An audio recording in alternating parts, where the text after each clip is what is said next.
Hello friend, स्वागत है आपका हमारे यूट्यूब चैनल निमिजी नेट एजुकेशन में। मैं जैसे सोनी आप सभी लोगों का स्वागत करती हूँ।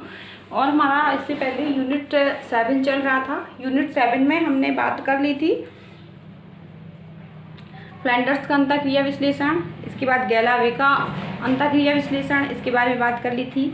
ठीक है, कक्षा अंतर्गत घटनाओं की रिकॉर्डिंग, अंतःक्रिया मैट्रिक्स का निर्माण किस तरीके से करते हैं, ठीक है, और व्याख्या, ये सारी चीज़ें पढ़ ली थी। आगे हमको जो अपना अगला टॉपिक पढ़ना है वो है यूनिट 7 चल रही है और यूनिट 7 का पार्ट डी चल रहा है। ठीक है, तो पार्ट डी में हमको क्या पढ़ना है कि अध्यापक मूल्यांकन के मानदंड क्या है। अध्यापक मूल्यांकन के मानदंड, उत्पाद, प्रक्रिया तथा पूर्व ज्ञान मानदंड, और स्व तथा समकक्ष मूल्यांकन के लिए रूब्रिक्स किस तरीके से प्रयोग करते हैं, अर्थ निर्माण के चरण। ठीक है, इंग्लिश में पूछे तो इसमें आपको पढ़ना है कि जो क्राइटेरिया फॉर टीचर एजुकेशन, ठीक है, क्राइटेरिया फॉर टीचर एवेल्युएशन, इसके अंतर्गत आपको पढ़ना है प्रोडक्ट, प्रोसेस, प्रोडक्ट को बोलते हैं आपका उत्पाद, ठीक है, और प्रोसेस प्रक्रिया, इसके बाद है आपका प्रीसेज। तो प्रीसेज का मतलब पूर्व ज्ञान मानदंड, और इसके बाद rubrics for self and peer evaluation, meaning steps of constructions. ठीक है, तो इसके अंतर्गत आपको ये पढ़ना है।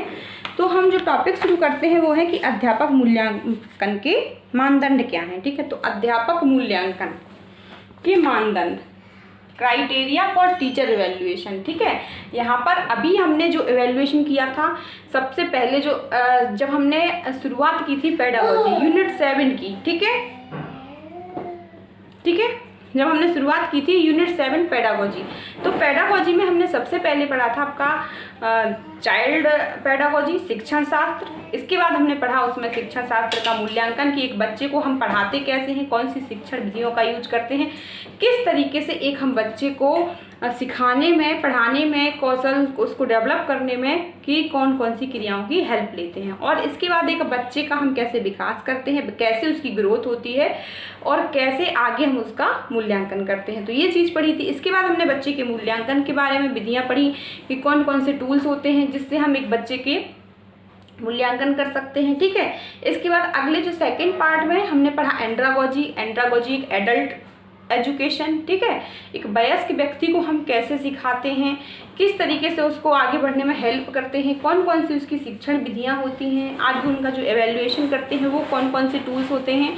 ठीक है, और इसके बाद उनका मूल्यांकन कि कौन कौन से जो आपने पोर्टफोलियो पढ़ा, रिफ्लेक्टिव जर्नल पढ़ा, ठीक है, और आगे क्रिटिकल पेडागोजी पढ़ा, तो ये सारी चीज़ें एवेल्युएशन में पढ़ी हमने।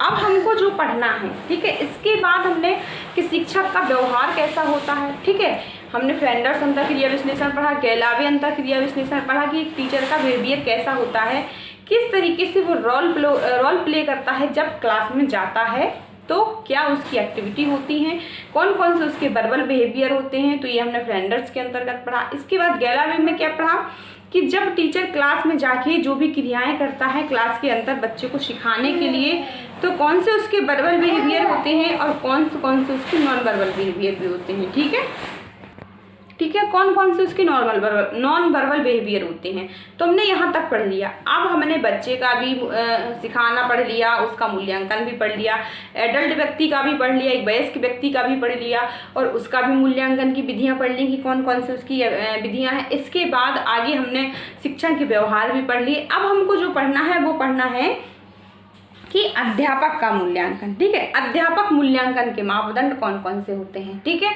मतलब जब कभी भी कोई टीचर आपको पढ़ाता है तो आप कैसे जस्टिफाई करेंगे कि वो टीचर कैसे पढ़ा रहा है, इसके भी तो कुछ रूल्स होते होंगे।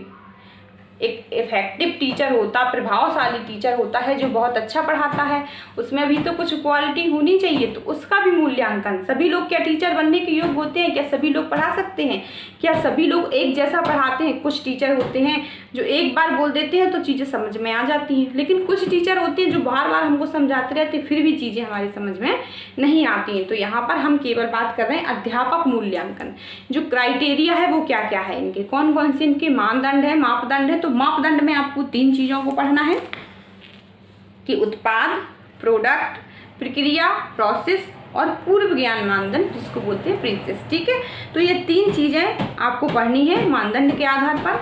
आगे हम इसमें ठीक है। तो इसमें हमको शिक्षक के मूल्यांकन की बात करनी है। तो जो शिक्षक एक होना चाहिए वो कैसा होना चाहिए कि शिक्षण की प्रक्रिया में क्या जितना पाठ्यक्रम जरूरी होता है, माहौल जरूरी होता है, वातावरण जरूरी होता है, पूरा प्रबंधन होता है, प्रशासन होता है, ठीक है, तो उसके अकॉर्डिंग एक टीचर की क्वालिटी भी एक महत्वपूर्ण योगदान रखती है। जो टीचर कैसा होना चाहिए, क्वालिटीफुल होना चाहिए।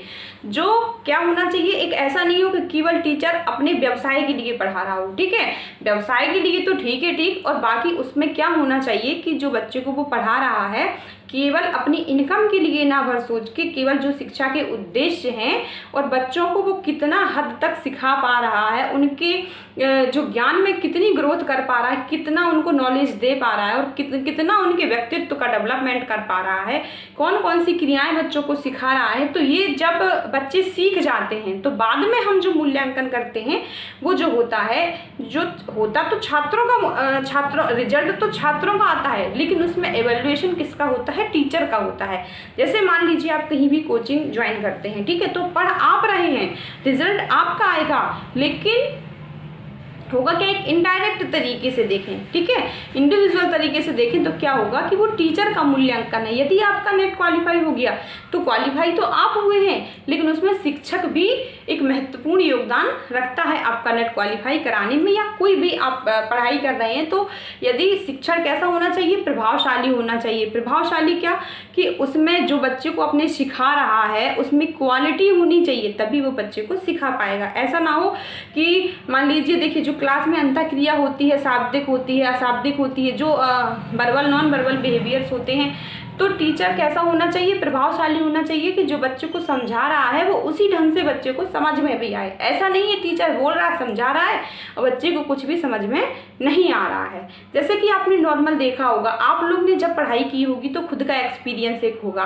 कई टीचर ऐसे होते हैं कि उनके क्लास में आते ही सारी चीज़ें क्या होती हैं, सारे स्टूडेंट शांत हो जाते हैं, बैठ जाते हैं और पढ़ने लगते हैं, ठीक है, उनमें क्लास में आते ही। तो ये क्या है, ये टीचर का व्यक्तित्व है, उसकी क्वालिटी है कि सब स्टूडेंट्स उतने उसकी रिस्पेक्ट करते हैं, उससे डरते हैं और पढ़ाई के लिए तुरंत तत्पर हो जाते हैं। लेकिन कुछ टीचर क्या होते हैं, कुछ टीचर आते हैं तो वो बैठे हैं, स्टूडेंट्स को कोई लेना देना नहीं होता है, स्टूडेंट्स बात कर रहे हैं, जिसको पढ़ना है पढ़ रहा है, नहीं पढ़ना है तो पढ़ रहा है, नहीं पढ़ना है तो नहीं पढ़ रहा है। तो ये क्या होता है, ये भी टीचर की क्वालिटी है, ये उसका व्यक्तित्व है कि वो अपना जो रिस्पेक्ट है वो स्टूडेंट्स की नज़रों में नहीं बना पाया है। तो ये क्वालिटी, तो ये जो क्वालिटी है, जब ये क्वालिटी होगी तो एक शिक्षक कैसा होगा, प्रभावशाली होगा। तो शिक्षक को कैसा होना चाहिए, बच्चे के सामने प्रभावशाली होना चाहिए, जिससे जो स्टूडेंट हो उसकी रिस्पेक्ट करें। बाकी वो भी टीचिंग के लिए बच्चे को जो सिखाना चाह रहा है, जो उसके शिक्षा के उद्देश्य हैं,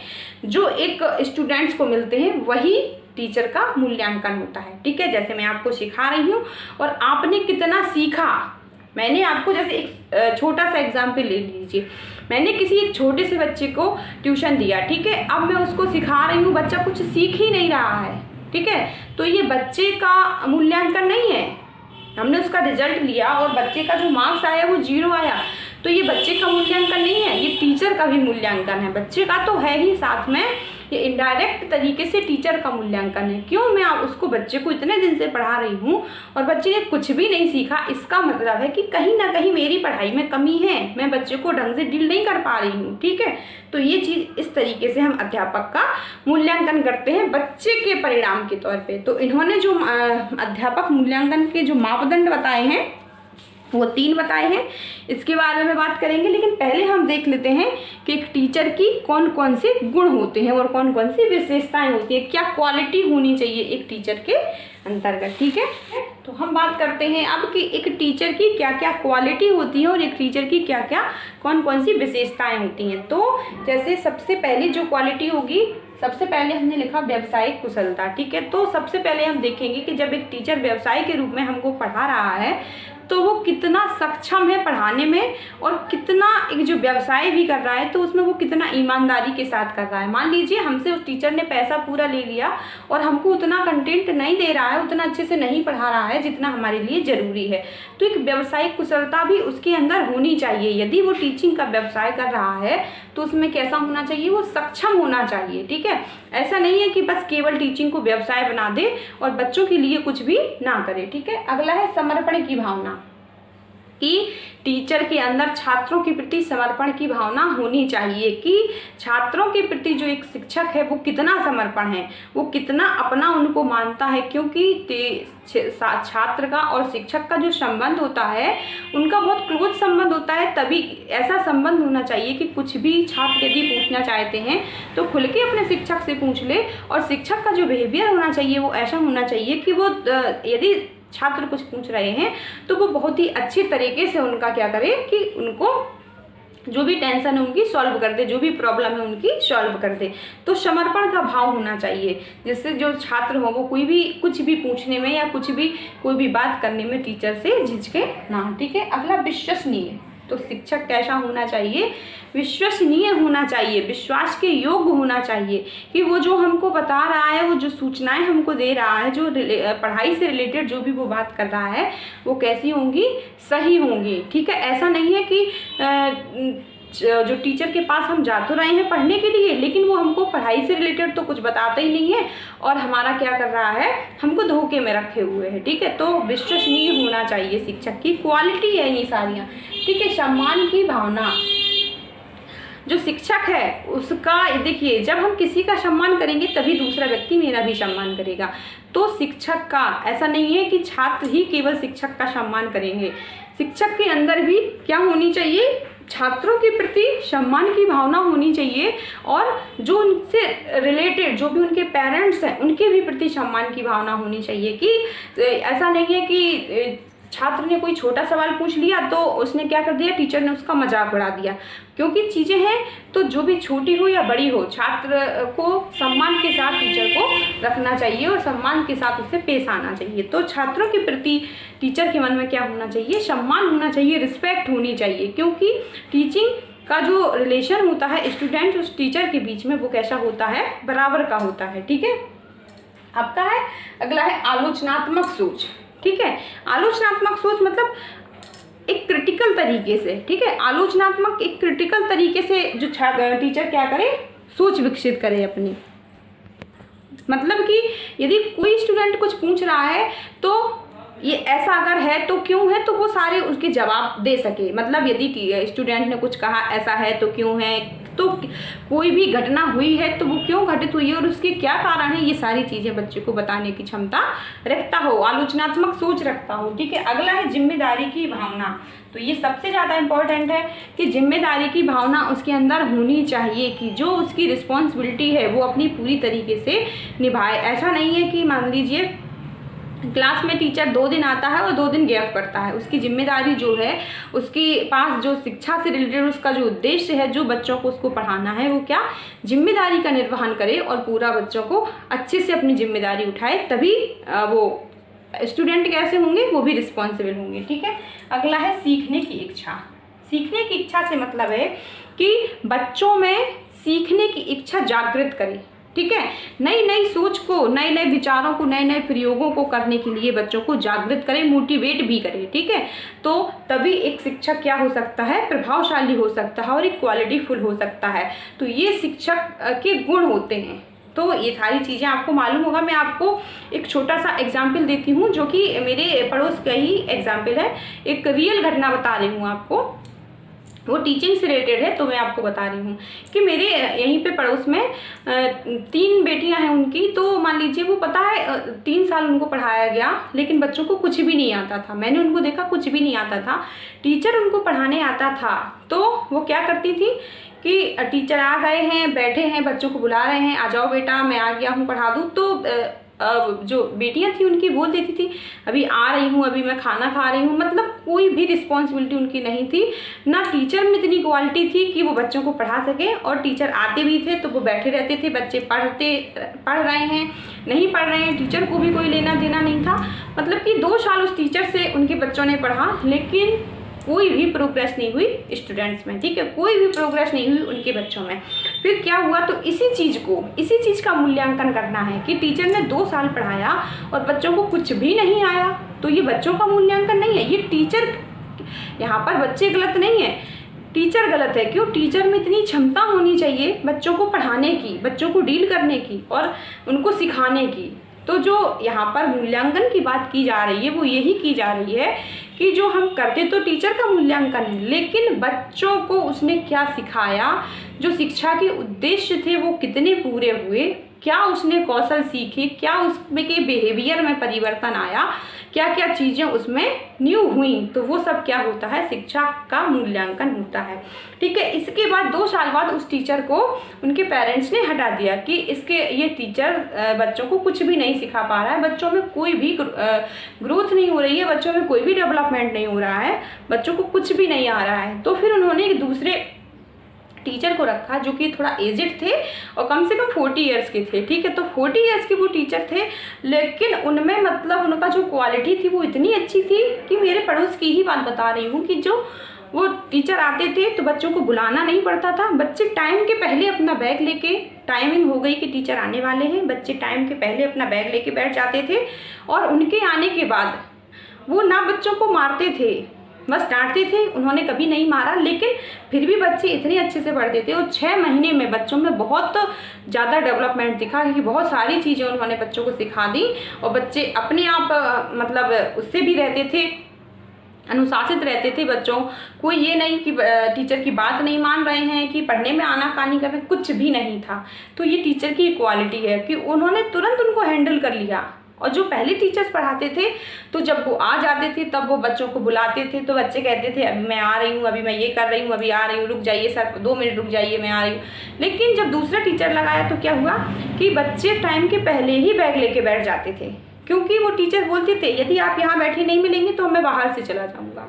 तो ये हैंडल करने की क्वालिटी होती है। तो टीचर के अंदर जब तक ये क्वालिटी नहीं होगी तो शिक्षक कैसा होगा, प्रभावशाली नहीं होगा। क्योंकि यहाँ पर केवल पाठ्य वस्तु हमको पढ़ानी नहीं है, बच्चों को पढ़ाने के साथ साथ बच्चों के स्वभाव में भी परिवर्तन करना है। कौन बच्चा किस तरीके से पढ़ेगा इसका भी गुण हमारे पास होना चाहिए, उसको डील करने का, हैंडल करने का। सभी बच्चे एक तरीके से थोड़ी पढ़ेंगे, तो उनके लिए अलग अलग क्वालिटी, अलग अलग उपाय, अलग अलग शिक्षण विधियाँ और अलग अलग तरीके हमको उपयोग करने पड़ेंगे। तो यहाँ पर एक टीचर के गुण की बात की है हमने कि एक अच्छा शिक्षक होने के लिए, एक प्रभावशाली शिक्षक होने के लिए टीचर में कौन कौन सी क्वालिटी होनी चाहिए। ठीक है। तो इसके बाद अगला है आपका कि अध्यापक मूल्यांकन के उद्देश्य कौन कौन से होते हैं। ठीक है। अध्यापक मूल्यांकन के उद्देश्य कौन कौन से होते हैं कि सबसे पहले तो जो उद्देश्य होता है हमारा यही होता है कि हमारा जो शिक्षा का उद्देश्य है वो हम बच्चों को सिखा दें और बच्चों में कौन कौन से परिवर्तन हुए, क्या क्या उनमें शिक्षण कौशल उन्होंने सीखे, कौन कौन से उन्होंने प्रयोग किए, जो उनके क्या आउटकम हुए। ठीक है। यही तो अध्यापक का मूल्यांकन का उद्देश्य होता है। ठीक है। कि बच्चों ने जो चीज़ें हमने सिखाई वो चीज़ें सीख ली, यही तो टीचर का मूल्यांकन है। ठीक है। तो जो उपलब्धियाँ छात्रों को मिली उसका ही मूल्यांकन करना, यही शिक्षक का मूल्यांकन होता है। कि शिक्षक का जो मूल्यांकन माना जाता है वो छात्रों की उपलब्धियों के रूप में माना जाता है कि छात्रों ने यदि 80% पाए, किसी छात्र को 80% मिले या किसी छात्र को 60% मिले, तो ये छात्रों की उपलब्धि ही टीचर का मूल्यांकन है। ठीक है। लेकिन इसके साथ साथ छात्र जो टीचर को बच्चे को पाठ्यक्रम तो सिखाना ही होता है, जो उसकी पाठ्य वस्तु है, उपलब्धि तो उसको हासिल कराना ही है कि आपकी जो पाठ्य वस्तु है उसको पढ़ के आपको 80% लाना है। आपको यदि हम पढ़ा रहे हैं तो आपका जो कंटेंट है, जो भी विषय आपको पढ़ा रहे हैं उस सब्जेक्ट में आपको क्या आना है, 80% लाना है। लेकिन उसके साथ साथ उसमें गुणों का भी विकास, गुणात्मक तरीके से भी विकास करते हैं। ठीक है। और विकासात्मक तरीके से उसमें नए नए कौशलों का विकास करते हैं। और साथ में इन्होंने 3 इसके उद्देश्य बताए। एक तो गुणात्मक विकास, क्वालिटिव डेवलपमेंट, गुणात्मक विकास, दूसरा इन्होंने विकासात्मक,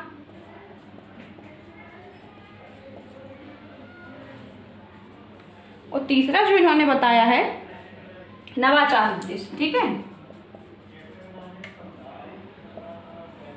कि जो शिक्षक मूल्यांकन के उद्देश्य बताए हैं वो ये है कि गुणात्मक का मतलब है कि बच्चे में गुणों का विकास करना पाठ्य वस्तु के साथ साथ, ठीक है, केवल शिक्षा के उद्देश्यों के अलावा, ठीक है, शिक्षा बच्चे को परसेंटेज डिग्री दिलाने के अलावा, उसको ग्रेड दिलाने के अलावा, परसेंटेज दिलाने के अलावा बच्चे के अंदर गुणात्मक तरीके से भी विकास करना, उसके जो शिक्षण में सुधार करना, जो भी उसकी शिक्षण प्रक्रिया में कोई कमी आ रही है, उसको जो भी चीज़ें समझ में नहीं आ रही हैं तो उनका भी विकास करना, या ये कहीं बच्चा कमज़ोर है, वीकनेस है तो उसकी वीकनेस को भी दूर करना, उसमें सृजनात्मक तरीके का विकास करना, आलोचनात्मक चिंतन का विकास करना, तो ये भी एक शिक्षक का उद्देश्य है, ठीक है।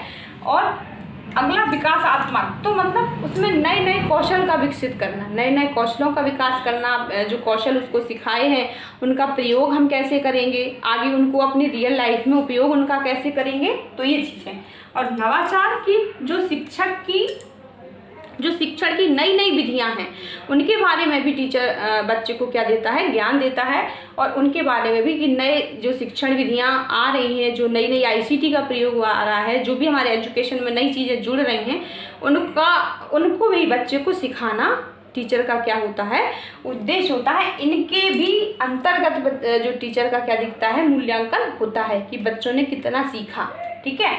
बच्चे का 60% आया, ये तो उसका पाठ्य वस्तु से आया, ठीक है, कैसा आया, उसके सिलेबस से आया, कि केवल हमने बच्चे को सिलेबस सिखाया तो बच्चे का 60% आया। लेकिन क्या होता है कि उसके बिहेवियर में क्या क्या इम्प्रूवमेंट हुआ, उसके बिहेवियर में क्या चेंज हुआ। पहले बच्चा कैसे था, किसी की बात नहीं सुनता था, अपने पेरेंट्स का सम्मान नहीं करता था, रिस्पेक्ट नहीं करता था, अच्छे से पढ़ाई में मन नहीं लगाता था, तो ये सारी चीज़ें भी उसमें चेंजमेंट हुई। तो इनका भी हमने विकास किया कि अच्छे से बात कीजिए, अपने बड़ों की रिस्पेक्ट कीजिए, ठीक है। तो सारी चीज़ों, इन गुणात्मक चीज़ों का भी उसमें विकास किया। तो ये भी क्या है, आपके अध्यापक मूल्यांकन के उद्देश्य हैं। केवल आपको ग्रेड दिलाना या डिग्री दिलाना ही नहीं, बच्चे के अंदर इन चीज़ों का भी विकास करना, ठीक है। तो ये चीज़ आपको समझ में आई। अब हम बात करते हैं कि अध्यापक मूल्यांकन के मानदंड, जो क्राइटेरिया है वो क्या है, ठीक है। 3 क्राइटेरिया की बात की है, उसकी आगे हम बात करते हैं, ठीक है। तो ये आपके अध्यापक एवेल्युएशन के, टीचर एवेल्युएशन के क्या है, क्राइटेरिया है, यानी मानदंड है। तो SR तथा विजल ने ये 3 इसके क्राइटेरिया बताए, 3 इसके मानदंड बताए। तो पहला इन्होंने बताया पूर्व ज्ञान, जिसको कहते हैं प्रीसेस, दूसरा बताया प्रोसेस, प्रक्रिया बोलते हैं जिसको, और जो तीसरा बताया इन्होंने बताया प्रोडक्ट, ठीक है। तो इसके रूप में हम अध्यापक का मूल्यांकन कैसे करते हैं, तो पूर्व ज्ञान, या इसको हम योग्यता भी बोल सकते हैं, ठीक है, योग्यता। तो इसमें हम देखते हैं कि टीचर के पास कितना नॉलेज है, ठीक है, कितना उसका व्यावसायिक अनुभव है, कितना उसको शैक्षिक अनुभव है, कि इसमें जो बात की जाती है कि वो शिक्षक कितना स्पेशलिस्ट है अपने सब्जेक्ट में, ठीक है, उसको अपने सब्जेक्ट का नॉलेज कितना है, उसकी योग्यता क्या है। तो जैसे इसका हम मूल्यांकन कैसे करेंगे, कोई उसका एलिजिबिलिटी टेस्ट नहीं, सॉरी, उसका इन्वेंट्री टेस्ट ले लिया, ठीक है, कोई उसका मान लीजिए जैसे CTET हुआ, आपका नेट का टेट हुआ, या आपका CTET हुआ, सुपर टेट हुआ, ये एग्जाम ले लिए, तो हमको पता चल जाता है कि शिक्षक कितना योग्य है। तो इस तरीके से हम इसका एवेल्युएशन करते हैं, ठीक है। मतलब उसके पास व्यावसायिक नॉलेज कितनी है, उसके पास उसके शिक्षक का जो उसका सब्जेक्ट है, उसके विषय का ज्ञान कितना है, और उसके पास कौन कौन सी डिग्रियां हैं, कौन कौन से टेस्ट वो क्वालिफाई कर चुका है, क्या उसका एक्सपीरियंस है, इसकी बात की जाती है। इसके अंदर जब भी वो क्लास में पढ़ाने जाएगा तो उसकी नॉलेज क्या है, उसकी योग्यता क्या है, वो अपने सब्जेक्ट में योग्य है कि नहीं, ठीक है। तो इस चीज़ का हम मूल्यांकन करते हैं, ठीक है। तो ये चीज़ समझ में आई आपको। इसके अंदर हम ये भी बात करेंगे कि अध्यापक का व्यक्तित्व कैसा है, उसके अंदर क्वालिटी क्या है, उसके गुण क्या हैं, जो बच्चे को वो पढ़ा रहा है वो किस तरीके से पढ़ा रहा है, ठीक है, उसका जो निष्पादन आएगा वो क्या आएगा, ठीक है, अध्यापक का नॉलेज क्या है। तो ये सारी चीज़ें इसके अंतर्गत आ जाएंगी, प्रेसेस के अंतर्गत आ जाएंगी। पूर्व ज्ञान, उसकी योग्यता क्या है, क्वालिफिकेशन क्या है, वो किन कौन सी चीज़ों में योग्य है, जो उसके पास जो यदि एक्सपीरियंस है, ऐसा है कि वो पढ़ा रहा है तो वो कितना पढ़ा चुका है, कितना टाइम हो गया उसको पढ़ाए हुए, तो ये सारी चीज़ें उसके अंतर्गत आ जाएंगी कि अपने सब्जेक्ट में वो कितना योग्य है, कितने अच्छे से अपने सब्जेक्ट वो पढ़ा सकता है। ठीक है, तो ये सारी चीज़ें इसके अंतर्गत आ जाएंगी।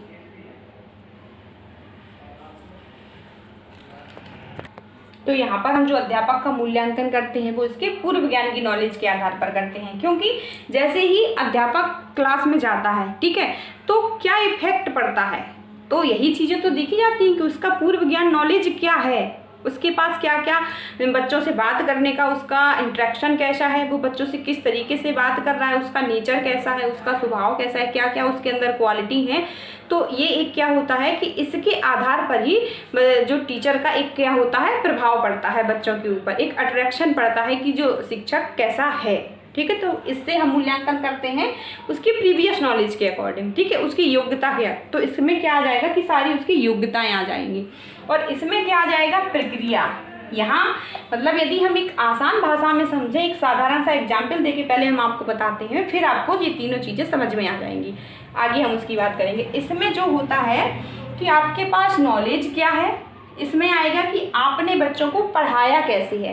इसमें पढ़ाना नहीं आता है, इसमें केवल पूर्व ज्ञान के अकॉर्डिंग आपका मूल्यांकन किया जाता है। ठीक है, आप क्लास में गए, अभी आपने पढ़ाया नहीं है, केवल आपकी क्वालिटी को देखकर ही, आपके बोलने चालने के तरीके को देखकर, आपकी डिग्रियां क्या हैं, इनको देखकर आपका मूल्यांकन हुआ। ठीक है, तो इसके बाद इसमें मूल्यांकन कब हुआ, जब आपने बच्चे को पढ़ाया तो कौन कौन से कौशल का यूज किया, कौन कौन सी शिक्षण विधियों का यूज किया, क्या आपने पाठ्यक्रम पढ़ाया, क्लास के वातावरण में क्या आपने वो इन्वॉल्व किया, कि वहाँ का माहौल कैसे बदला, कि कैसे वहाँ पर मान लीजिए बच्चे पढ़ने के इच्छुक नहीं थे, कैसे आपने उनको मोटिवेट किया, तो ये सारी चीज़ें आ जाएंगी। ठीक है, तो प्रक्रिया हुई, इसमें प्रोसेस हुआ, मतलब आपने पढ़ाया, इसमें पढ़ाया नहीं था, केवल आपकी योग्यता के आधार पर इवैल्यूएशन। ठीक है, और यहाँ पर क्या हुआ कि आपने बच्चे को पढ़ा दिया। ठीक है, लेकिन इसमें क्या हुआ, उत्पादन क्या हुआ, प्रोडक्ट उत्पाद क्या हुआ का, उत्पाद का मतलब है कि रिजल्ट क्या निकल कर आया। ठीक है,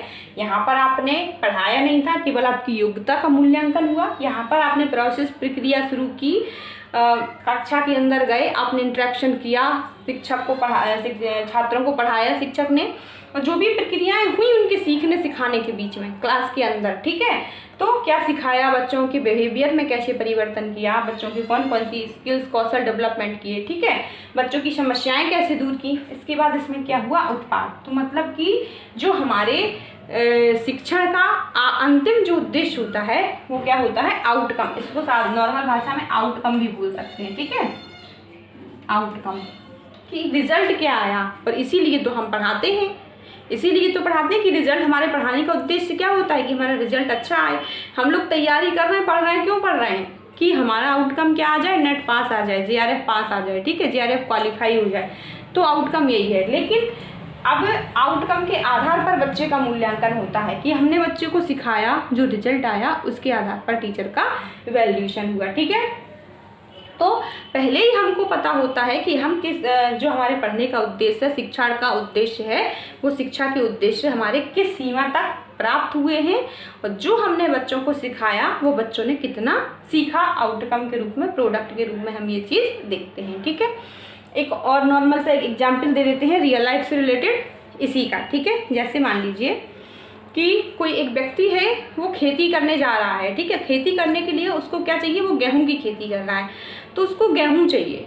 ठीक है, तो अब गेहूं को कैसे लेगा, इसमें आ जाइए, गेहूं उसके पास कैसे होने चाहिए, अच्छी क्वालिटी के गेहूं होने चाहिए। ठीक है, वो खेती तो करने जा रहा है, लेकिन उसकी सोच कैसी है, सोच क्या है कि जो हम गेहूं उगाएंगे उससे क्या होगा, एक हमारे पास बहुत सारा अनाज आ जाएगा और उससे हमको क्या मिलेगा, बहुत सारा पैसा मिलेगा। ये एक व्यक्ति की सोच है खेती करने से पहले, क्योंकि वो उत्पादन चाहता है ना, वो आउटकम चाहता है, उत्पाद चाहता है, प्रोडक्ट चाहता है, तभी तो वो खेती कर रहा है।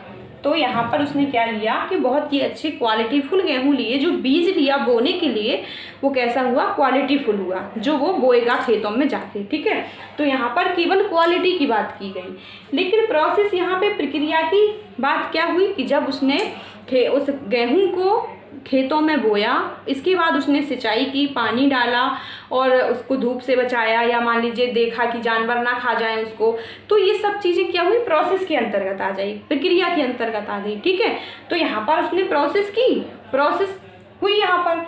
लेकिन यहाँ पर क्या हुआ कि इन तीनों चीज़ों के बाद केवल आउटकम, रिजल्ट क्या आया। मान लीजिए हमने क्वालिटी भी बहुत अच्छी थी, प्रोसेस भी बहुत अच्छी की, लेकिन हमारा आउटकम कुछ भी नहीं आया। जो हमारी फसल हुई वो कैसी हुई, बेकार हो गई, कुछ भी नहीं मिला हमको। तो हमारा मूल्यांकन क्या हुआ, कुछ भी नहीं, हमने कुछ भी नहीं किया। इससे तो यही है कि ना हमने प्रोसेस की और ना हमारा क्वालिटी का वाला गेहूँ था। तो केवल उत्पादन के रूप में हम मूल्यांकन करते हैं कि जो हमारा उद्देश्य है वो क्या है, कि हमारा उत्पाद होना चाहिए, उत्पादन प्रोडक्ट होना चाहिए, कि हम जो बच्चों को सिखा रहे हैं उसके बिहेवियर में परिवर्तन होना चाहिए, उसको जो चीज़ें हमने सिखाई वो चीज़ बच्चे सीखना चाहिए। ठीक है, तो इसमें हम केवल योग्यता का पता करते हैं, जो आपकी नॉलेज है उसकी बात करते हैं कि टीचर का इसमें हम ये सोचकर मूल्यांकन करते हैं कि बच्चा जो टीचर होगा यदि इफ़ेक्टिव होगा, क्वालिटीफुल होगा, उसमें सारी वो योग्यताएं होंगी, तो हमारी प्रोसेस कैसी होगी, अच्छी होगी। लेकिन इसमें क्या होता है कि हम इस चीज़ को ध्यान नहीं देते हैं कि हमारा रिजल्ट क्या आएगा। इस चीज़ पे ध्यान देने की अपेक्षा हम इस चीज़ पर फोकस करते हैं कि जो प्रक्रिया है, जो शिक्षण की प्रक्रिया है वो कैसी रही, क्लास में शिक्षक का और छात्र का संबंध कैसा रहा, शिक्षक ने क्या पढ़ाया बच्चों को, उनकी जो प्रक्रिया रही वो कितनी अच्छी रही, कौन कौन सी अंतःक्रियाएं की, बच्चों ने कौन कौन सी चीज़ें सीखी और टीचर ने क्या क्या उनको सिखाया, कौन कौन सी क्षमताओं का उसमें डेवलपमेंट किया, कौन कौन सी योग्यताएँ उसमें विकसित की। तो ये सारी चीज़ें इसके अंतर्गत आ जाएंगी कि किस प्रकार के जो व्यवहार थे, जो शिक्षण क्षमताएं तथा कौशलों का प्रदर्शन क्लास में हुआ, छात्र ने क्या प्रदर्शन किया और टीचर ने उनको क्या प्रदर्शन करके जो भी चीज़ें सिखाई। तो ये सारी की जो प्रक्रिया थी, जो प्रोसेस थी टीचिंग की, वो कैसी चली। इसमें यदि प्रोसेस अच्छी होगी तो आउटकम हमारा अच्छा ही आएगा, क्योंकि यहाँ पर ये आउटकम के बारे में नहीं सोचते, ये कहते कि साधन से अपेक्षा, साध्य की अपेक्षा साधन अधिक महत्वपूर्ण होता है। मतलब कि साध्य हमारा क्या है, आउटकम, उत्पाद। ठीक है, तो उत्पाद हमारा तभी अच्छा आएगा यदि हम कोई इन्वेस्टमेंट कहीं पर कर रहे हैं तो उसमें हमको फ़ायदा तभी होगा जब हम वो काम की जो प्रोसेस होगी वो अच्छे से करेंगे, मन से करेंगे। यदि टीचर यहाँ पर बहुत अच्छे से सारी क्रियाएं करेगा, प्रोसेस बहुत अच्छी रहेगी, छात्र और जो शिक्षक हैं वो कैसे एक्टिव रहेंगे, क्रियाओं में भाग लेंगे और छात्र इंटरेस्ट के साथ सीखेंगे और टीचर उनको सिखाएगा अच्छे से, तो क्या होगा यहाँ पर कि जो रिजल्ट तो हमारा अपने आप ही अच्छा निकलेगा। तो यहाँ पर जो बात की जाती है, प्रोसेस की बात की जाती है कि क्लास में जो भी क्रियाएं हुई वो कैसी हुई और किस तरीके से हुई, टीचर ने कौन कौन से शाब्दिक एवं अशाब्दिक व्यवहार का यूज किया। ठीक है, क्या उसने पाठ्य वस्तु प्रस्तुत की बच्चों के सामने, क्या टीचर की और छात्र की अंतःक्रिया हुई, कौन कौन से कौशल के सिखाए बच्चों को। ठीक है, इसके बाद आउटकम में तो आपको सीधा सा मालूम ही है कि क्या है।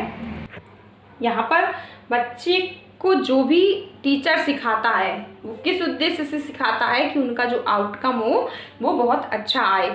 सीधा सा कि जो हमारे शिक्षा के उद्देश्य थे, यहाँ पर केवल यही होता है कि जो हमारे शिक्षा के उद्देश्य थे वो कहाँ तक पूरे हुए हैं, उनकी प्राप्ति किस सीमा तक हुई है।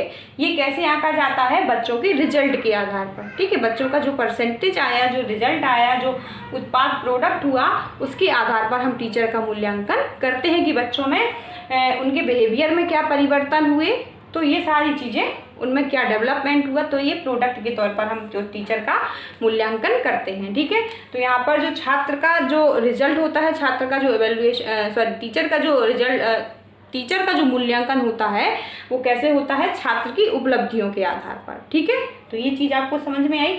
अब ये देखेंगे कि इसकी कौन कौन सी तकनीकें हो सकती हैं। ठीक है, टीचर एवेल्युएशन की कौन कौन सी तकनीकें हो सकती हैं। ठीक है। तो शिक्षक मूल्यांकन की विधियां और तकनीकें कौन कौन सी हैं? तो सबसे पहले तो जो पहली यही हो जाएगी कि जो स्टूडेंट की, जो छात्र की उपलब्धियां हैं, उनके आधार पर, एक तो यही तकनीकी हो गई कि जो उनकी डिग्रियां हैं, जो उनकी शैक्षिक उपलब्धि हैं, उनके आधार पर हम टीचर का मूल्यांकन कर सकते हैं। ठीक है। दूसरा, बच्चों में जो भी कलात्मक, रचनात्मक, आलोचनात्मक, सृजनात्मक चिंतन का विकास हुआ, ठीक है, उनके आधार पर हम टीचर का मूल्यांकन कर सकते हैं कि बच्चे को उसने क्या क्या चीज़ें सिखाई, कितना बच्चा डेवलपमेंट हुआ। ठीक है। रेटिंग स्केल के आधार पर हम टीचर का मूल्यांकन करते हैं कि रेटिंग स्केल हमने एक दे दी, इसमें हमने क्या 4-5 पॉइंट डिस्क्राइब कर दिए कि टीचर ने आपको कैसा पढ़ाया, टीचर कैसा था, तो इसमें अच्छा बुरा, तो इस तरीके से हम उसमें रेट दे सकते हैं टीचर को। तो छात्रों से उसका रेटिंग स्केल करा लेंगे तो टीचर का क्या हो जाएगा, मूल्यांकन हो जाएगा। और ये जो आपका अंतःक्रिया फ्लैंडर्स का हमने बताया था, इसके अकॉर्डिंग भी हम टीचर का मूल्यांकन कर सकते हैं। यहाँ पर हम शिक्षक के व्यवहार का ही तो रिकॉर्ड लेते हैं कि बच्चे के साथ टीचर की क्या अंतःक्रिया हुई, ठीक है, क्या उनका आपस में रिस्पॉन्स हुआ और किस तरीके से परस्पर उनमें क्रिया हुई, छात्र का बिहेवियर कैसा रहा, टीचर का बिहेवियर कैसा रहा क्लास में बच्चे को सिखाने के लिए, तो उसके अकॉर्डिंग हम टीचर का मूल्यांकन कर सकते हैं। तो यही इसकी विधियाँ हैं और इसकी तकनीक है। ठीक है। तो इसमें कुछ अलग से विशेष स्पेशली नहीं था। ये जो 3 चीज़ें आपके सिलेबस में दी हुई हैं, प्रीसेज, प्रक्रिया और उत्पाद, तो ये चीज़ें आप पढ़ लीजिए, इनमें कोई ज़्यादा वो नहीं है। शॉर्ट एग्जाम्पल से भी हमने बता दिया। यहाँ पर केवल प्रीसेज का मतलब है कि हमारे पास नॉलेज क्या है, और यहाँ पर हमने क्या प्रक्रिया की, और यहाँ पर हमारे पास आउटकम क्या आया। ठीक है। इसके बाद आपका अगला सिलेबस में जो दिया हुआ है,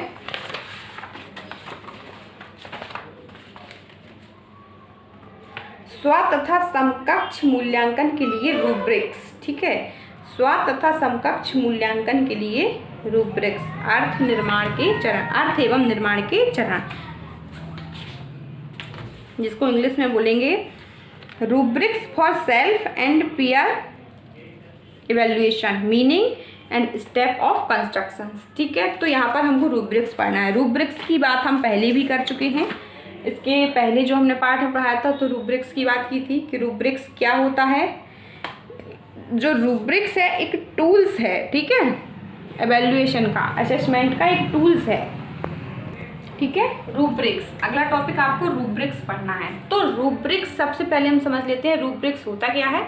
तो हमने आपको बताया कि रूब्रिक्स एक टूल्स होता है, असेसमेंट टूल्स। ठीक है। इसमें हम क्या करते हैं कि किसी के भी उपलब्धि को स्कोरिंग करते हैं। ठीक है। स्कोरिंग टूल्स है ये। तो यहाँ पर हम किसी के भी जो स्कोर है उसका निर्धारण करते हैं, मतलब कि जिस कार्य के लिए रूब्रिक्स का प्रयोग किया जाता है। रूब्रिक्स एक प्रणाली के फॉर्म में होता है, एक मैट्रिक्स फॉर्म में होता है। ठीक है। इस तरीके से इसमें क्या होते हैं, कुछ कॉलम होते हैं और कुछ पंक्तियां भी होती हैं। तो जिस कार्य के लिए हम रूब्रिक्स का निर्माण करते हैं, ये अलग अलग कार्यों के लिए अलग अलग रूब्रिक्स भी बनाया जाता है। ठीक है। तो जिस कार्य के लिए हम रूब्रिक्स का निर्माण करते हैं, मान लीजिए हम जो रूब्रिक्स का निर्माण कर रहे हैं वो किसके लिए कर रहे हैं कि हमको नेट एग्ज़ाम के लिए रूब्रिक्स का निर्माण करना है। ठीक है। तो हम नेट एग्जाम के लिए जो भी मान लीजिए हमारी उपलब्धि है, जिस कार्य के लिए हमने रूब्रिक्स का निर्माण किया है, उस कार्य को 4-5 कम से कम भागों में बांट देंगे। ठीक है। जैसे 1 2 3 4 5। ठीक है। तो इस तरीके से कम 4 से 6 भागों में हम उसको बांट देंगे उस कार्य को। ठीक है। और इसके बाद एक क्राइटेरिया होता है और उसके उपलब्धि को भी क्या करते हैं, उसके भी कई कॉलम बना देते हैं कि जो आपको उपलब्धि मिली वो कितनी मिली। तो जैसे मतलब कि किसी भी व्यक्ति के उपलब्धि को, एक आसान भाषा में समझिए, किसी भी व्यक्ति के उपलब्धि को जब हम इंटेलिजेंट से पुअर में, ठीक है, कैसा, ऊंचे से एक इंटेलिजेंट हो गया ये, और ये कैसा हो गया, पुअर में स्कोरिंग करते हैं, तो इसके बीच में कई भाग आ जाएंगे। ये तो सबसे ज़्यादा इंटेलिजेंट हो गया और ये सबसे पुअर हो गया। तो इसके बाद ये इससे कम हुआ, ये बीच का हुआ, ये मीडियम हुआ, ये मीडियम से भी कम हुआ। तो जब हम इस तरीके से कई भागों में बांटते हैं और रूब्रिक्स का प्रयोग करते हैं, तो इसमें हम क्या करते हैं, रूब्रिक्स का प्रयोग करते हैं उसके उपलब्धि के, ठीक है। जो क्राइटेरिया है उसको हम कई भागों में बांट देते हैं और जो हमारी उपलब्धि है उसको भी हम 4-5 भागों में बांट देते हैं। जैसे फॉर एग्जाम्पल हम बता देते हैं आपको यहाँ पर कि क्राइटेरिया क्या है हमारा, नेट एग्ज़ाम क्वालिफाई करना, ठीक है। तो यहाँ पर हमारा क्या हो गया जी, नेट एग्ज़ाम हो गया, ठीक है। इसके बाद यहाँ पर हमने क्या लिख दिया, गुड लिख दिया, ठीक है। यहाँ पर लिख दिया हमने क्वालिफाई लिख दिया, ठीक है, क्वालिफाई लिख दिया, यहाँ पर फेल लिख दिया, ठीक है। इसके बीच में यहाँ पर हमने नॉर्मल लिख दिया और यहाँ पर लिख दिया कि फेल से थोड़ा सा कम, नॉर्मल से कम, और यहाँ पर क्वालिफाई से कम। तो ये कई स्टेप बना दिए, कई भागों में इसको डिवाइड कर दिया कि यदि आपको पूछा जाए कि मैम कैसा पढ़ाती हैं, तो यहाँ पर आपने कह दिया बहुत ही अच्छा पढ़ाती हैं, और यहाँ पे आप किसी ने लिख दिया कि बुरा पढ़ाती हैं, ठीक है। तो 2 स्टेप हो गई है। मतलब किसी की भी योग्यता को, किसी की भी उपलब्धि को स्कोरिंग के फॉर्म में हमको क्या करते हैं, बांटते हैं, स्कोरिंग करते हैं। तो ये एक रूब्रिक्स के रूप में होता है कि बुरा और यहाँ पर बहुत अच्छा। लेकिन यहाँ पर क्या बताया कि मीडियम पढ़ाती हैं, लेकिन यहाँ पे बढ़ाया कि ठीक पढ़ाती हैं, यहाँ पर अच्छा पढ़ाती हैं, यहाँ पर बहुत अच्छा था, लेकिन यहाँ पर क्या कि अच्छा पढ़ाती हैं, यहाँ पर मीडियम पढ़ाती हैं, यहाँ पर क्या है कि ठीक पढ़ाती हैं, यहाँ पर बुरा पढ़ाती हैं। तो इस तरीके से जब हम स्कोरिंग करते हैं, ठीक है। तो यहाँ पर हमने आपको एक रूब्रिक्स का बनाकर बताया है, इसको हम समझाते हैं, फिर आगे पढ़ेंगे कि स्वमूल्यांकन। इसके पहले हम पढ़ चुके हैं अगले वीडियो में कि स्वमूल्यांकन क्या होता है, सेल्फ इवैल्यूएशन, कि जब बच्चा अपना खुद का मूल्यांकन करता है। और आपके सिलेबस में यही है कि स्व तथा समकक्ष मूल्यांकन के लिए रूब्रिक्स, ठीक है।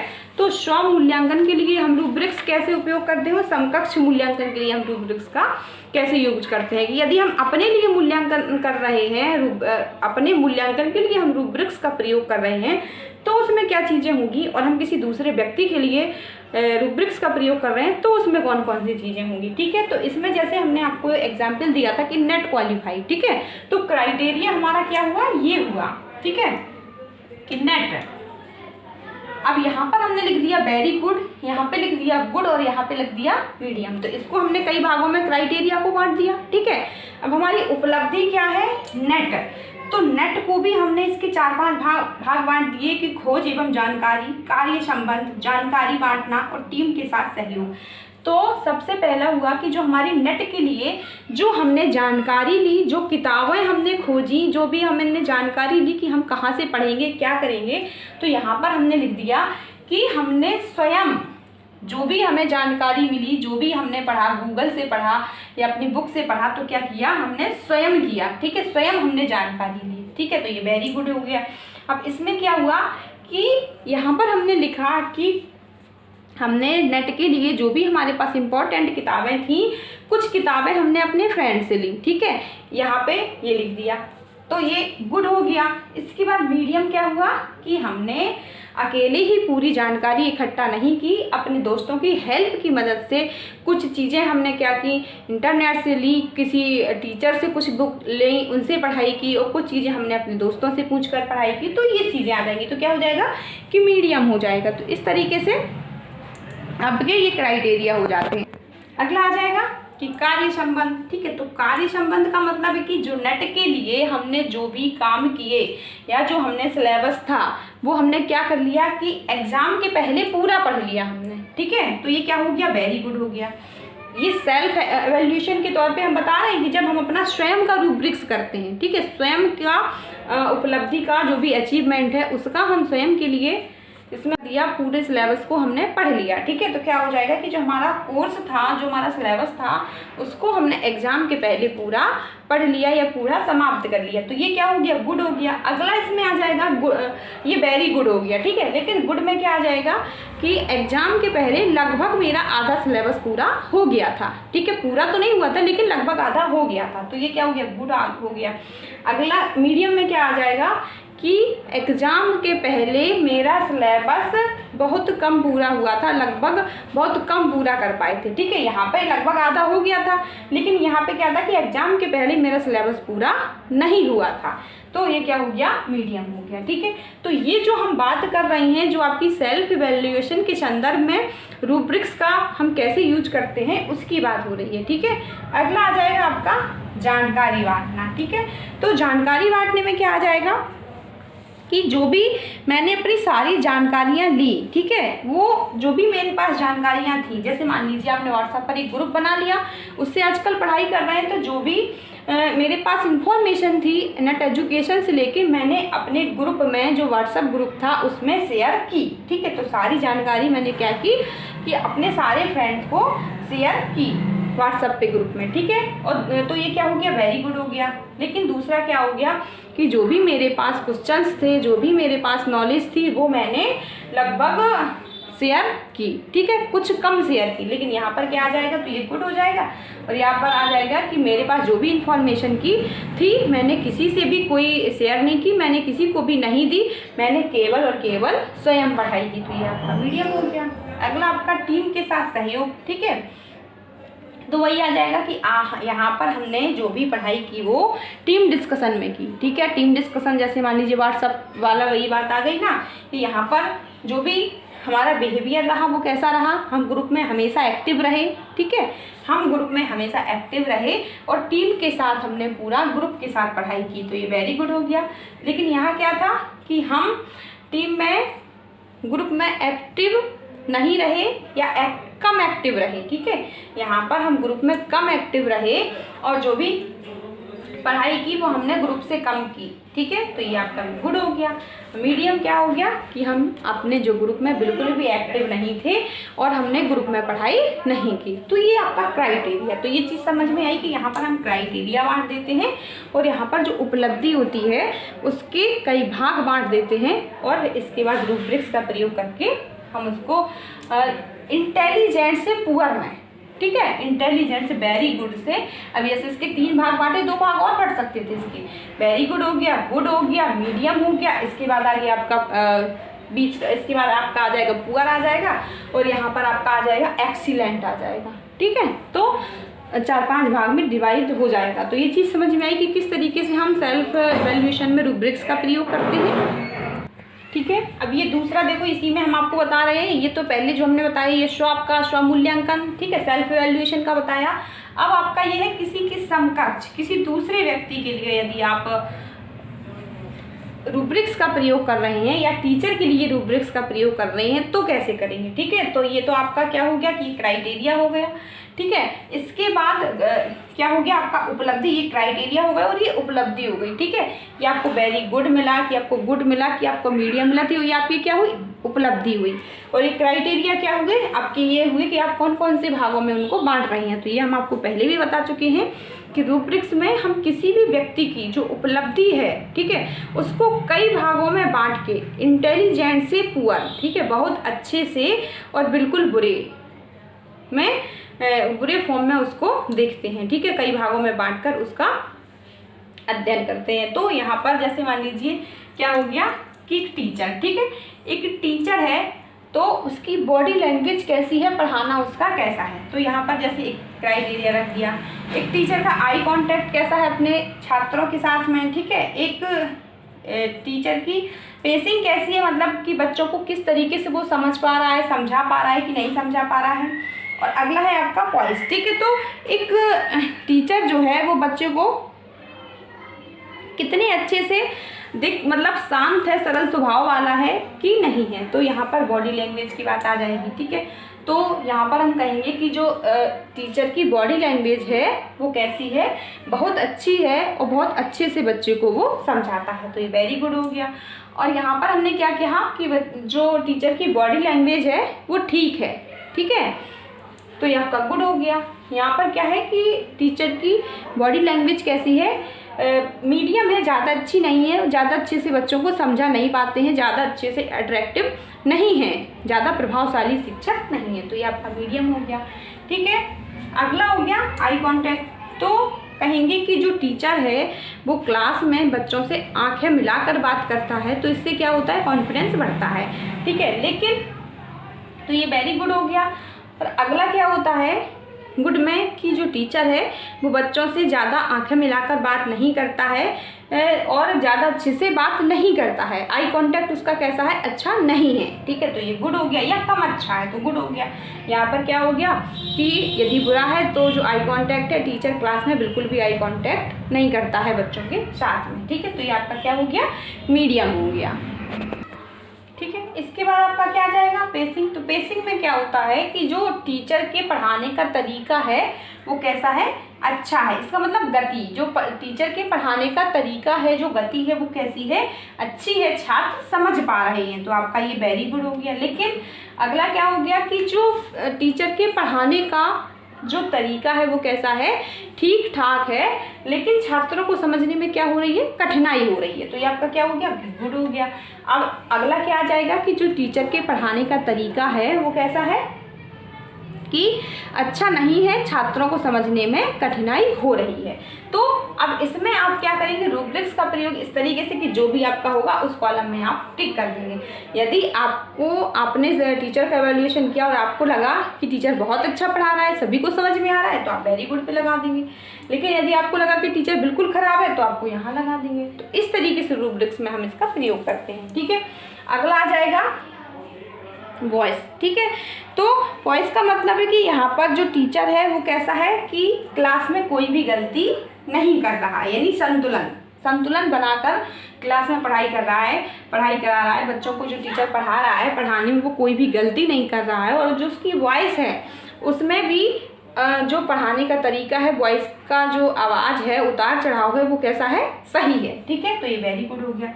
लेकिन इसमें क्या हो गया कि टीचर पढ़ाने में कम गलतियां कर रहा है और उसकी जो उतार चढ़ाव का तरीका वो क्या है, वो भी थोड़ा सा कम अच्छा है, तो क्या हो गया, गुड हो गया। इसके बाद मीडियम में हम क्या कर देंगे, बिल्कुल बैड में क्या कर देंगे कि टीचर क्लास में बहुत गलतियां कर रहा है और पढ़ाने का जो उसको उतार चढ़ाव है बात करने का वो कैसा है, उसको वो सही नहीं है, तो ये आपका मीडियम हो जाएगा। तो अब आपके अकॉर्डिंग जब आप टीचर का सेल्फ इवैल्यूएशन कर रहे हैं, रूब्रिक्स में प्रयोग कर रहे हैं, तो जो भी होगा आप उसमें टिक कर देंगे। तो इस तरीके से रूब्रिक्स बनती है। तो ये तो हमने आपको बताया कि समकक्ष रूब्रिक्स क्या होती है और सेल्फ रूब्रिक्स क्या होती है, ठीक है। तो इस तरीके से रूब्रिक्स में प्रयोग करते हैं। अब इसके हम कुछ वो देख लेते हैं कि कौन कौन सी चीज़ें रूब्रिक्स बनाने के लिए महत्वपूर्ण होती हैं, ठीक है। तो अब हम बात करते हैं कि रूब्रिक्स की विशेषताएं कौन कौन सी होती हैं और रूब्रिक्स बनाते समय कौन कौन सी चीज़ों का ध्यान रखना चाहिए, ठीक है। तो सबसे पहले हमारे पास आता है कि मानदंड, ठीक है, क्राइटेरिया, कि जो भी हम क्राइटेरिया निर्धारित कर रहे हैं वो कैसे होने चाहिए, निश्चित होने चाहिए, ठीक है। क्राइटेरिया हमारे क्या होने चाहिए, कई भागों में विभक्त होने चाहिए। जो भी क्राइटेरिया है हमारा, तो उसको भी 4-5 भागों में बांटना पड़ता है। अगला होता है, दूसरा होता है आपका निरंतरता। निरंतरता का मतलब है कि जो हमने जो भी निरंतरता का मतलब है कि जो भी हमने, जैसे कि वेरी गुड कहा, या आपका ये गुड कहा, ये मीडियम कहा, तो इसका क्या होता है कि इनमें आपस में बराबर का संबंध होना चाहिए कि एक जो भी उपलब्धि के आधार पर यदि हम बांट रहे हैं तो इसके अंतर्गत कितने लोग आएंगे और इसके अंतर्गत कितने लोग आएंगे। जैसे मान लीजिए हमने कितना 60% वालों को किसमें, वेरी गुड में रख दिया, 40% वालों को हमने गुड में रख दिया और 30% वालों को हमने मीडियम में रख दिया। इसके बाद और भी, तो इस तरीके से जो इनमें अंतर होना चाहिए वो बराबर होना चाहिए और निरंतरता होनी चाहिए इनमें, ठीक है, ठीक है। अगला इसमें क्या होना चाहिए, विश्वसनीयता होनी चाहिए, रिलायबल होनी चाहिए, मतलब कि जो भी इंफॉर्मेशन यहाँ पर हम दे रहे हैं वो सही होना चाहिए, ठीक है। जो हम देख रहे हैं, मान लीजिए किसी टीचर ने बहुत अच्छा पढ़ाया लेकिन उसमें क्या हमारा खुद का वो नहीं होना चाहिए। यदि उसने बहुत अच्छा पढ़ाया तो रूब्रिक्स में हम यही टिक लगाएंगे। ऐसा नहीं है कि टीचर ने बहुत अच्छा पढ़ाया लेकिन हमारी इससे कोई पर्सनल दुश्मनी है तो हमने उसको इसमें कर दिया, ठीक है। तो ऐसा नहीं होना चाहिए, ये विश्वसनीय होनी चाहिए और वैध भी होनी चाहिए। जो ऐसा नहीं है जो हमको आंखों से दिख रहा है केवल हम उसी को मतलब माने, मतलब जो सही हो, ठीक है, उसकी बात माने। टीचर का बिहेवियर यदि हमारे प्रति बुरा है तो हम उसको दूसरे कॉलम में लिख दें या इसमें टिक लगा दें, तो ऐसा बिल्कुल भी नहीं होना चाहिए। तो इसका जो मुख्य होता है, पहला होता है कि मानदंड जो होता है किसी भी वस्तु के गुण के आधार पर निर्धारित होता है, कि गुण के आधार पर या उनके कार्य के आधार पर, उनकी विशेषताओं के आधार पर, ठीक है, जो भी गुण या विशेषता जिस पर मूल्यांकन कार्य हो रहा है उसका मानदंड होता है। ठीक है, कि जो भी कार्य में आपने उपलब्धि ली तो उसके हिसाब से इसका मानदंड निर्धारित होता है कि कैसा हुआ। इसके बाद इसमें मानक होता है। मानक क्या होता है कि मानक प्रदर्शन का क्या मतलब हो गया? मानक प्रदर्शन का मतलब हुआ आपका यही कि अच्छा, कम अच्छा, बुरा, कम बुरा, इस तरीके से ये हो गया। तो ये चीज़ें, यही सारी विशेषताएं हैं इसकी, आपके रूब्रिक्स की। ठीक है, तो ये विशेषताएं होती हैं, ये गुण होते हैं रूब्रिक्स के। और अगला है इसके स्टेप कौन कौन से होते हैं। ठीक है, रूब्रिक्स जब भी हम बनाएंगे तो कौन कौन से इसके स्टेप्स होंगे। ठीक है, तो उसके बारे में बात करेंगे। सबसे पहले हमारा लक्ष्य क्या होगा, उद्देश्य क्या होगा, उसकी बात करेंगे कि जिसके लिए हम रूब्रिक्स का उपयोग कर रहे हैं। तो लक्ष्य को क्या करेंगे, डिफाइन करेंगे। ठीक है, तो जो हमारा एम्स है, जो भी हमारा उद्देश्य है, उसको डिफाइन करेंगे कि रूब्रिक्स हम किसके लिए बना रहे हैं। हम स्व मूल्यांकन के लिए, सेल्फ इवैल्यूएशन के लिए रूब्रिक्स बना रहे हैं। तो उसमें जो भी क्वेश्चन होंगे सेल्फ इवैल्यूएशन से रिलेटेड होंगे कि हमने कौन कौन सी जानकारी कहाँ से ली, क्या हम कर रहे हैं, कहाँ से नॉलेज लेंगे, ग्रुप में करेंगे कि अकेले करेंगे, इस तरीके से सारे क्वेश्चन होंगे। ठीक है, दूसरा होगा कि रूब्रिक्स का चुनाव। जो रूब्रिक्स होते हैं वो भी कई प्रकार के होते हैं। ठीक है, अगला होगा आपका रूब्रिक्स का चुनाव। तो रूब्रिक्स भी आपके कई टाइप के होते हैं। विश्लेषणात्मक रूब्रिक्स होता है, समग्र रूब्रिक्स होता है, कई रूब्रिक्स होते हैं। रूब्रिक्स के टाइप कई तरीके के होते हैं। तो हम कौन से रूब्रिक्स का उपयोग कर रहे हैं, ये हो जाएगा। ठीक है, और तीसरा हो जाएगा, जो तीसरा होगा आपका मानदंड का निर्धारण। ठीक है, मानदंड का निर्धारण, क्राइटेरिया निर्धारण। ठीक है, कि जो हम निर्धारण क्राइटेरिया ले रहे हैं, उपलब्धि का जो क्राइटेरिया ले रहे हैं वो क्या है। ठीक है, जो भी मानदंड का निर्धारण है, जो भी हमारी उपलब्धि का निर्धारण है, जो कौशल का निर्धारण है, वो क्या है।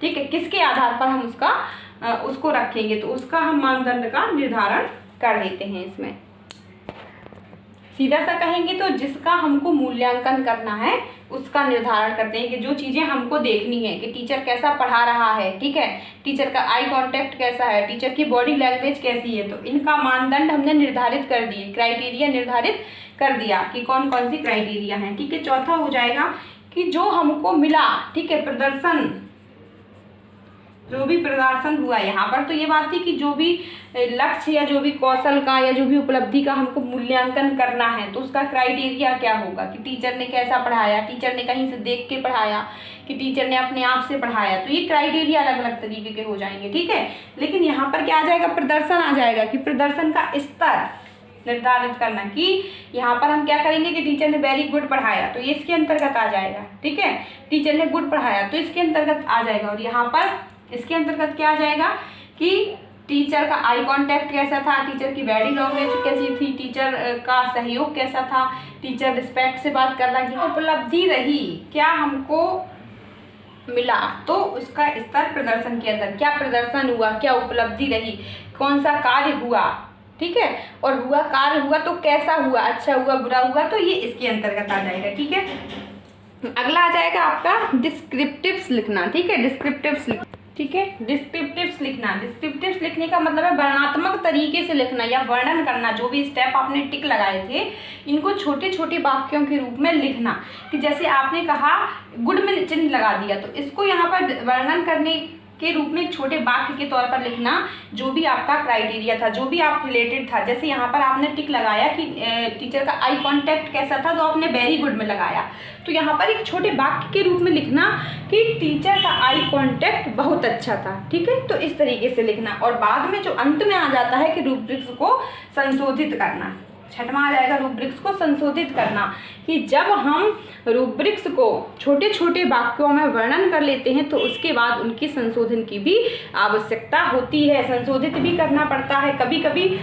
लेकिन जब इतने सारे उसमें मानदंड होते हैं, इतने सारे उसके क्राइटेरिया होते हैं, मानक निर्धारित होते हैं, तो क्या होता है कि सभी को संशोधित करना आसान नहीं होता है, कि जो भी क्राइटेरिया हैं, जो भी उसके कॉलम्स बने हुए हैं, सभी के बारे में मूल्यांकन करना ईजी नहीं होता है। लेकिन फिर भी आवश्यकता पड़ने पर रूब्रिक्स का जो भी हम संशोधित करते हैं, तो जो भी बातें उसमें बताई गई हैं उन पर हमको संशोधित करना पड़ता है, कभी कभी संशोधित किया जाता है। तो ठीक है, तो ये रूब्रिक्स के सारे स्टेप्स थे।